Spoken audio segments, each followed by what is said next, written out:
ইতিমধ্যে ফ্লোটিলা জাহাজে দখলদারদের বাহিনী আইডিএফ আক্রমণ করেছে, কয়েক শতাধিক তারা আটকও করেছে। এরপর জানা গেছে বিভিন্ন প্রান্ত থেকে আরো কয়েকশো জাহাজ মুভ করেছে গাজার উদ্দেশ্যে। ভূমধ্য সাগর পেরিয়ে তারা গাজায় বা গাজার জলরাশিতে প্রবেশ করেছে। দখলদার বাহিনী যখন এই জাহাজগুলোকে টার্গেট করে হামলা করেছে, তখন এই জাহাজগুলোতে Greece, France, German, Italy, Spain সহ ইউরোপের বিভিন্ন দেশের নাগরিকরা অবস্থান করছিল। যখন দখলদাররা সে জাহাজগুলোকে টার্গেট করে, আইডিএফ সে জাহাজগুলোতে হামলা করে, পুরো ইউরোপ ক্ষেপে ওঠে এবং ইউরোপের বিভিন্ন দেশ, সেটা ইতালি বলেন, ফ্রান্স বলেন, তুর্কি বলেন, আরো যেসব দেশ আছে সেই সব দেশে হাজারো মানুষ রাস্তায় বিক্ষোভে নেমে পড়ে। অর্থাৎ দখলদাররা তাদের শক্তি দেখাতে গিয়ে ইউরোপকে পুরো খেপিয়ে তুলেছে। আমার কেন যেন মনে হয় যে নেতানিয়াহু তিনি তার শাসনামলে বা ক্ষমতার বা দখলদার দেশটি তার ক্ষমতার একদম শেষ বিন্দুতে গিয়ে আটকে আছে। হয় পৃথিবী এই দেশটিকে তসলিম করবে, নতুবা পৃথিবী এই দেশটিকে একঘরে করে ফেলবে। আমরা দেখতে পাচ্ছি সেটি হচ্ছে। পুরো ইউরোপের জনগণ ক্রমান্বয়ে দিন যত যাচ্ছে তারা দখলদার দেশের চেহারা তাদের কাছে প্রকাশ পাচ্ছে। এতদিন যে নেতানিয়াহু গাজার প্রতিরোধ বাহিনীকে সন্ত্রাসী বলতো আর পুরো পৃথিবী চোখ বন্ধ করে বিশ্বাস করত, এখন আর সেটি হচ্ছে না। পুরো পৃথিবী বুঝতে পারছে যে ওই প্রতিরোধ বাহিনীকে ওই দখলদার দেশটি যুগের পর যুগ মিথ্যা অপবাদ দিয়ে সন্ত্রাসী বলেছে। মূলত তারা সন্ত্রাসী নয়, তারা তাদের স্বাধিকারের জন্য বা স্বাধীনতার জন্য বা তারা তাদের বেঁচে থাকার জন্য লড়াই করে যাচ্ছে। এবং ইউরোপের মানুষগুলো যখন শুনেছে যে তাদের ত্রাণবাহী জাহাজগুলোতে তাদের মানবাধিকার কর্মী, তাদের আইনজ্ঞদের উপর বা তাদের সাংস্কৃতিক ব্যক্তিদের উপর, তাদের সাংবাদিকদের উপর হামলা হয়েছে দখলদার দেশটির পক্ষ থেকে, তখন বিক্ষোভে ফেটে পড়েছে তারা তাদের নিজেদের দেশে। আর এটি ডোনাল্ড ট্রাম্পের জন্য অনেক বড় চাপের হয়ে গেছে, এটি নেতানিয়াহুর জন্য অনেক বড় চাপের হয়ে গেছে। কারণ এই ইউরোপীয় রাষ্ট্রগুলো এতদিন বাঁচিয়ে রেখেছিল দখলদার নামক এই দেশটিকে। তারা চোখে না দেখে হলেও চোখ বন্ধ করে এই দেশটির পক্ষে সমর্থন জুগিয়েছিল। এবার আর সেটি হচ্ছে না। এবার তুরস্কের মতো দেশ, এবার ইতালির মতো দেশ, স্পেনের মতো দেশ, তারা বিশ্বের কাছে পুরো দৃশ্যটা তুলে ধরছে। দেখো, ওরা ওদের কাছে যে জাতি গোষ্ঠীকে অর্থাৎ গাজার মানুষগুলো বিনা চিকিৎসায় মারা যাচ্ছে, বিনা খাদ্যে মারা যাচ্ছে, আমরা তাদের কাছে শুধু চিকিৎসা খাদ্য নিয়ে যাচ্ছি আর ওরা আমাদের বাধা দিচ্ছে, সন্ত্রাসী বানিয়ে আমাদের বলছে যে আমরা নাকি সন্ত্রাসী। তার মানে এতদিন ওরা যা বলেছে মিথ্যা বলেছে। এতদিন ওরা প্রতিরোধ বাহিনীকে যে পরিচয় দিয়েছে বিশ্বের কাছে সন্ত্রাসী হিসেবে, এর সব কিছু মিথ্যা, এটা সত্য নয়। কারা বলছে? ইউরোপের এই জনগণ। এবং যাদেরকে আটক করা হয়েছে দ্রুত তাদের মুক্তি দেওয়ার জন্য চাপ তৈরি করছে তার দেশ। প্রতিটা ইউরোপীয় দেশ এখন দখলদার দেশের উপর চোখ রাঙাচ্ছে। আমি মনে করছি ক্রমান্বয়ে দখলদাররা একা হয়ে গেছে বিশ্বের পক্ষ থেকে। এবং ডোনাল্ড ট্রাম্পের মতো ব্যক্তিও তিনি আন্তর্জাতিক চাপে পড়ে গেছেন ওই একটি দেশকে ব্ল্যাঙ্ক চেক দিয়ে বা ওই একটি দেশকে সকল অন্যায়ের অনুমোদন দিয়ে। ট্রাম্প এখন বুঝতে পারছেন তিনিও আর বিশ্ব মোড়ল নন, তাকে আর মোড়লিপনায় বা মোড়লি চেয়ারে বিশ্বের বাকি জনগণ দেখতে চাইছে না।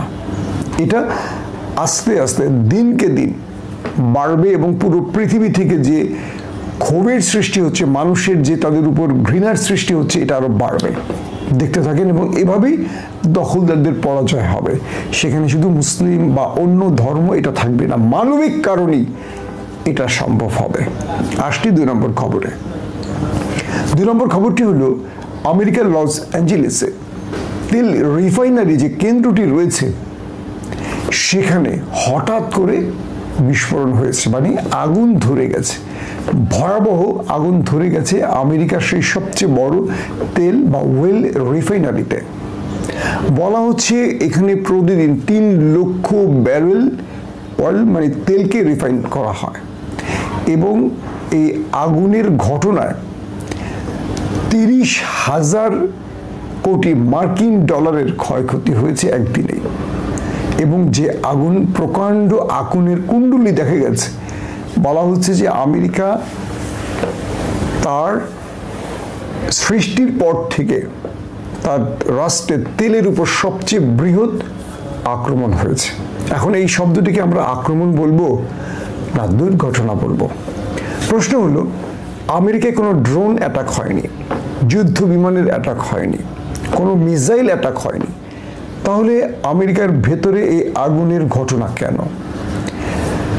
বিভিন্ন সূত্র বলছে যে আমেরিকাতে কোনো সাইবার অ্যাটাক হতে পারে, যেমন ইরানের তেল ক্ষেত্রগুলোতে দখলদার দেশটি সাইবার অ্যাটাকের মাধ্যমে বহুবার আগুন ধরিয়ে দিয়েছে। কোনো মিসাইল অ্যাটাক হওয়া লাগে না, কিংবা কোনো ড্রোন অ্যাটাক না, হঠাৎ করে ইরানের তেলকূপগুলোতে, তেল কেন্দ্রগুলোতে আক্রমণ মানে আগুন ধরে গেছে। তো একাধিক সূত্র বলছে যে এটা কখন ঘটছে, যখন আমেরিকা বা ইউরোপীয় রাষ্ট্রগুলো ইউক্রেনের পক্ষে তারা মিটিং করে সিদ্ধান্ত নিয়েছে যে তারা রাশিয়ার ওয়েল রিফাইনারিতে অ্যাটাক করবে। এটা কারা? আমেরিকা এবং তার মিত্ররা পরিকল্পনা করেছে তারা ইউক্রেনের মধ্য থেকে কোনো ড্রোন বা মিসাইলের মাধ্যমে রাশিয়ার তেল ক্ষেত্রে অ্যাটাক করবে। ঠিক এই সিদ্ধান্ত নেওয়ার কয়েক ঘন্টা আগেই আমেরিকার ভেতরে, আমেরিকার ওয়েল রিফাইনারিতে আগুনটা ধরে গেছে। তাই আন্তর্জাতিক কিছু বিশ্লেষক বলছেন এটা হতে পারে রাশিয়ার কোনো সাইবার অ্যাটাক। এখন পর্যন্ত এর দায় রাশিয়া স্বীকার করেনি বা কোনো দেশ স্বীকার করেনি। আবার কেউ কেউ বলছে যে এটা কোনো অ্যাটাক ছাড়া প্রাকৃতিকভাবে কোনো দুর্ঘটনার মুখোমুখি আমেরিকা হতে পারে, কিন্তু আমেরিকা এখন পর্যন্ত এই বিষয়ে মুখ খোলেনি, কিছু বলেনি।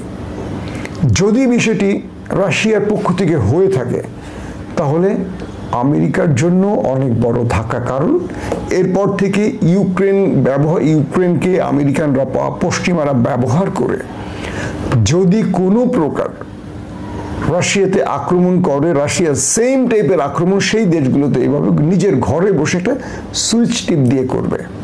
আর সাইবার অ্যাটাক তো বুঝতেই পেরেছেন, কোনো মিসাইল অ্যাটাক, ড্রোন বা যুদ্ধ বিমান লাগে না, একটা সিস্টেমেটিক ইন্টারনেটকে ব্যবহার করে, সিস্টেমকে হ্যাক করে বিভিন্ন সিস্টেমে এই সাইবার অ্যাটাক করা সম্ভব। তো এটি অ্যাটাক নাকি দুর্যোগ বা মানে কোনো দুর্ঘটনা, এটি চূড়ান্ত সিদ্ধান্তের আগে বলা যাচ্ছে না, কিন্তু এটি যে সম্ভব এটা চীন এবং ইরান প্রমাণ করেছে এর আগে।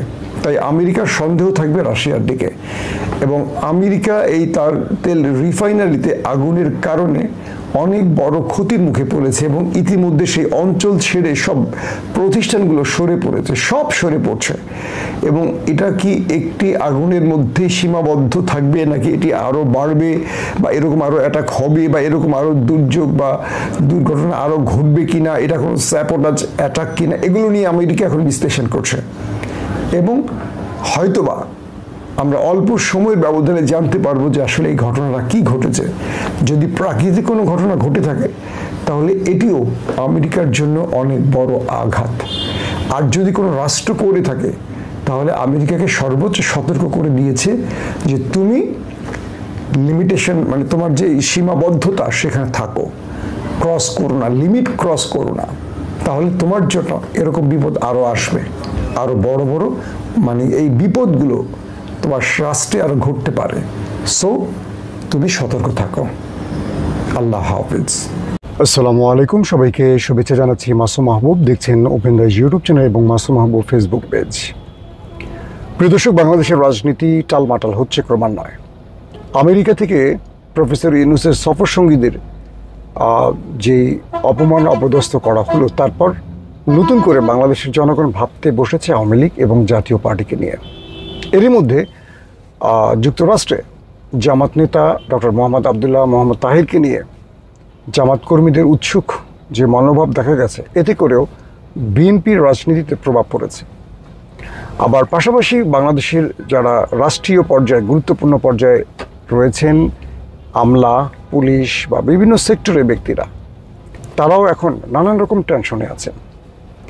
কদিন ধরে যাদের সাথে আমার কথা হচ্ছে, সেটা আমাদের আমলাদের কথা বলছি, সচিবালয়ের বা সচিবদের সাথে, পুলিশদের সাথে, ঊর্ধ্বতন কর্তৃপক্ষের সাথে, মানে পুলিশের, তারা প্রত্যেকেই একটি প্রশ্ন করেন, ফেব্রুয়ারিতে নির্বাচন হচ্ছে? যদি হয় উত্তর হ্যাঁ হচ্ছে। দ্বিতীয় প্রশ্ন, কারা ক্ষমতা আসতে পারে? তার মানে প্রশাসন নিরপেক্ষ থাকবে না কোনো একটা পক্ষে চলে যাবে, এটা ডিসাইড করতে পারছে না। বহু নিরপেক্ষ কর্মকর্তারা রয়েছেন, সেটা আমলা বলি বা পুলিশে বলি, যারা দেশপ্রেমিক নিরপেক্ষ, তারা ভয় পাচ্ছেন যে আগামী দিনে কারা ক্ষমতায় আসবে, কারা আবার ডাম্পিং হবে, কারা আবার চাকরি হারাবে, কিংবা কারা আবার পদোন্নতি পাবেন না, বিভিন্ন রকম চিন্তা তারা করছেন। আজকে পুলিশ হেডকোয়ার্টারে একটি সৌজন্য সাক্ষাতে গিয়েছিলাম আমাদের কিছু বড় ভাইদের সাথে, আমাদের পুলিশের সিনিয়র কর্মকর্তাদের সাথে বসলাম। তারা প্রত্যেকেই জানতে চাচ্ছেন কে ক্ষমতায় আসবে, জামাত না বিএনপি, বিএনপি না জামাত। এক একজনের চিন্তা এক এক রকম, অ্যাজাম্পশন এক এক রকম, চিন্তা এক এক রকম। তবে পুলিশ হেডকোয়ার্টার থেকে যে তথ্যগুলো পেলাম, পূর্বের সরকারের অনেক দোসররা এখনো বসে আছেন। তারা দুভাবে টিকে আছেন প্রশাসনে। একদল বিএনপি সেজে গেছেন, একদল জামাত সেজে গেছেন। তারা বোঝাচ্ছেন যে তারা দোসরদের কেউ নন, তারা এই সরকারের বা আগামীতে দিনে যারা আসবেন তাদের পার্টনার বা তাদের পক্ষের লোক। বেশ কিছু ব্যক্তির তালিকাও পেলাম, তারা তালিকা জানালো যারা ফ্যাসিস্ট রিজিমে পুলিশের প্রচুর দুর্নাম কামাই করেছেন, পুলিশকে বিতর্কিত করেছেন, তদবির বাণিজ্য, অবৈধ করাপশন কিংবা জনগণের উপর দমন পীড়ন চালিয়ে সেই সব পুলিশ রাতারাতি বিএনপি সেজে গেছে। বিভিন্ন দলের সাইনবোর্ডে তারা অন্তর্ভুক্ত হয়ে গেছে। বিষয়টা হলো, কেউ বিএনপির পক্ষে স্লোগান দিলি বিএনপি হবে না, কেউ জামাতের পক্ষে স্লোগান দিলি জামাত হবে না। কিন্তু পুলিশ প্রশাসনের মধ্যে আমরা এই বিষয়টি দেখলাম। সচিবালয়ের দৃশ্য একই রকম।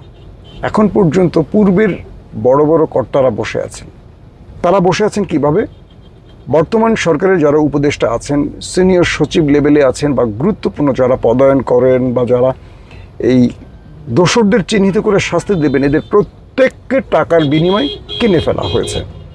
সবচেয়ে বিপজ্জনক বিষয়টি হলো যে আমাদের উপদেষ্টাদের মধ্যে অধিকাংশ উপদেষ্টাদের বিরুদ্ধেই অভিযোগ আসছে যে তারা দুর্নীতির সাথে জড়িয়ে গেছেন। এক একজন হাজার কোটি টাকা লোপাট করেছেন, দেশের বাইরে পাঠিয়েছেন। এই অভিযোগ সত্য কি মিথ্যা, তার চেয়ে বড় জিনিস, বাংলাদেশ বিপ্লবের পরবর্তী যে সময়টি পার করছে, সেই সময় আমরা দেখতে পাচ্ছি প্রত্যেকটা জায়গায় অনিয়ম ছড়িয়ে পড়েছে। একটা দেশ দুর্নীতির উপর আছে না সঠিক পথে আছে, এটা বোঝার জন্য কয়েকটা বিষয় আমরা লক্ষ্য করলে বুঝতে পারি দেশ কি মানে দুর্নীতিমুক্ত না দুর্নীতির মধ্যে রয়েছে। এটা বোঝার জন্য আমরা দেখবেন যে প্রত্যেকটা সিস্টেমের মধ্যে অনিয়ম চলছে। আমরা নিয়োগ প্রক্রিয়া বলি, পদোন্নতির কথা বলি, বিভিন্ন ক্ষেত্রে এখন ভরপুর দুর্নীতি চলছে। আমাদের অনেক তরুণ উপদেষ্টা আছেন যাদের নাম বলতে চাই না, তারা বুঝে নিয়েন, তাদের বিরুদ্ধেও অভিযোগ আসছে হাজার কোটি টাকা লুটপাটের। আফসোস লাগে যে বিপ্লবের আগে যখন শেখ হাসিনা ক্ষমতায় ছিলেন অবৈধভাবে, আমরা ভেবেছিলাম যে শেখ হাসিনা বিদায় নিলে বাংলাদেশটা একটা সুন্দর বাংলাদেশ হবে। আমরা ভেবেছিলাম যে এমন একটি সরকার আমরা প্রতিষ্ঠিত করব যে সরকার বাংলাদেশের মানুষের জন্য কাজ করবে, দেশের জন্য কাজ করবে। দুঃখজনক হলো সত্য যে বাংলাদেশ সত্যিকার অর্থে ফাইটার জন্ম দিয়েছে, লড়াকু মনোভাবের মানুষ জন্ম দিয়েছে, বাংলাদেশ সৎ মানুষ জন্ম দিতে পারেনি। এই দেশকে আসলে আন্দোলন করে ফ্যাসিস্ট হটানো যাবে, কোনো সরকার পতন ঘটানো যাবে, কিন্তু এই দেশ ৫৪ বছর ধরে একটি জিনিস মিস করছে, সেটা হলো সৎ মানুষ। পুলিশের মধ্যে যারা সৎ মানুষ তাদেরকে বসিয়ে রাখা হয়েছে, মানে গুরুত্বপূর্ণ পদ দেওয়া হচ্ছে না, কারণ তিনি উপরস্থ অফিসারকে বড় অঙ্কের টাকা দিতে পারছেন না, তাই তিনি একই জায়গায় পড়ে আছেন। আবার যারা ফ্যাসিস্টদের দোসর কিংবা ফ্যাসিস্টদের দোসর না, ধরেন বিএনপি জামাতেরই অনুষঙ্গ, কিন্তু তারা আওয়ামী লীগ আমলেও আওয়ামী লীগ সেজে অঢেল টাকার মালিক হয়েছেন, তারা কি করছেন এখন? এই টাকাগুলো উপরস্থ অফিসারকে দিচ্ছেন, ভালো ভালো পদে নিয়ে নিচ্ছেন। আজকে দুজন ডিআইজি লেভেলের ব্যক্তি খুব আফসোস করে বললেন যে বিগত সময় থেকে আজ অবধি আমি এখানেই এইভাবেই আছে। আমার একটা অপরাধ, সেটা হলো আমি নামাজ পড়ি, আর দ্বিতীয় অপরাধ আমি দুর্নীতির সাথে আমার নিজের নামটা জড়াই নাই, তাই আমাকে একটা বিশেষ দলের অংশীদার করে ফেলেছে, কারণ নামাজ এবং সৎ মানুষ ওই একটি দলেরই হবে। আসলে তা না। বাংলাদেশের এমন কোনো দল নেই যে দলের মধ্যে কারাপ্টেড লোক নাই। হ্যাঁ, কম বেশি ওই দলের 90 জন, এই দলে হয়তো 5 জন। এই একটি বিষয়। আরেকটি বিষয় দেখলাম যে বহু ব্যক্তি আছেন আওয়ামী লীগের আমলে খুব ক্ষমতাবান ছিলেন, মাঝখানে তারা লুকিয়ে ছিলেন, কিন্তু এই আমলে তারা উপদেষ্টাদের বা সচিবালয়ের বড় বড় কর্তাদের যেখানে যেভাবে ম্যানেজ করা উচিত তাদেরকে ম্যানেজ করে তারা টিকে গেছেন। এখন তারা ভরপুর দুহাতে কামাই করছেন।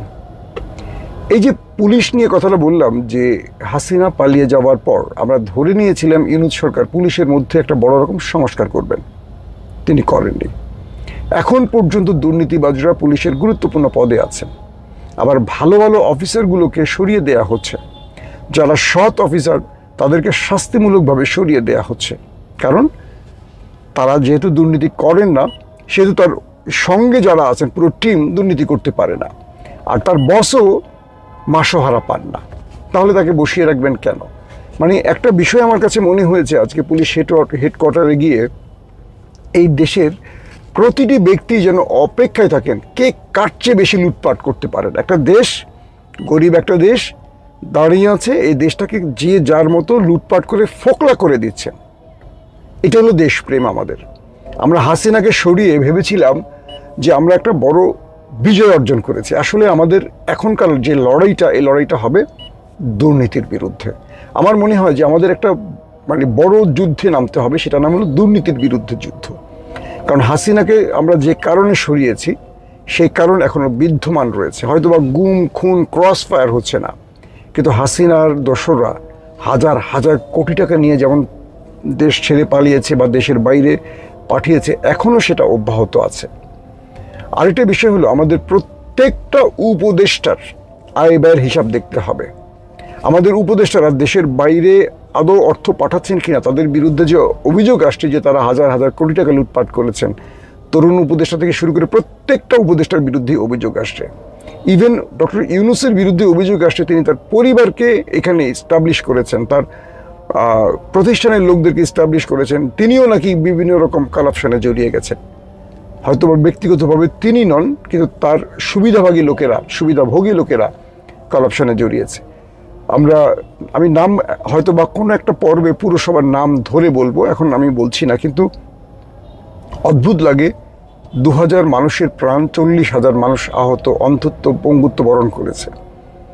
এই যে বিশাল জনগোষ্ঠী ক্ষতিগ্রস্ত হলো, জীবন দিল, তাদের বিনিময়ে কিছু সাইনবোর্ডধারী, হোক সেটা বৈষম্য বিরোধী, হোক সেটা বিএনপি, হোক সেটা জামাত, কিছু সাইনবোর্ডধারী পদবি নিয়ে বসে পড়ে দেশটাকে আবার লুটপাট করছে।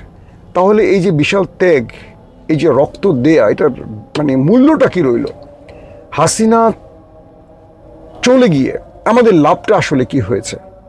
এইটুকুই লাভ হয়েছে যে কথা বলতে পারছি, আগে কথা বলতে পারতাম না। কিন্তু আমাদের তরুণ সমাজকে বলবো, আমাদের বাংলাদেশের যারা বাংলাদেশপন্থী বলবো যাদেরকে, বা দেশপ্রেমিক, বা যারা রুল অফ ল বা ইনসাফ দেখতে চান, তাদের সবাইকে বলবো, আসেন আরেকটা আন্দোলনের নামে, দুর্নীতির বিরুদ্ধে আন্দোলন। যদি আমরা দুর্নীতির বিরুদ্ধে আন্দোলন করতে না পারি, এই দেশের চেহারা কখনো পাল্টাবে না। আগামীকাল একটা সরকার আসবে, তার বিরুদ্ধেও দুর্নীতির অভিযোগ আসবে, তিনি চলে যাবেন, তারপরে আরেকটা সরকার আসবে। এইভাবে একটা দেশ চলতে পারে না। আমরা চাই এই দেশে যে পন্থী সরকার আসুক, দুর্নীতির বাইরে একটা দুর্নীতি মুক্ত একটা সরকার আসুক, যারা এই দেশকে, এই দেশের জনগণকে নিয়ে ভাববে। আসুন আমরা সেই আগামী লড়াইয়ের জন্য প্রস্তুতি নেই। আল্লাহ হাফেজ।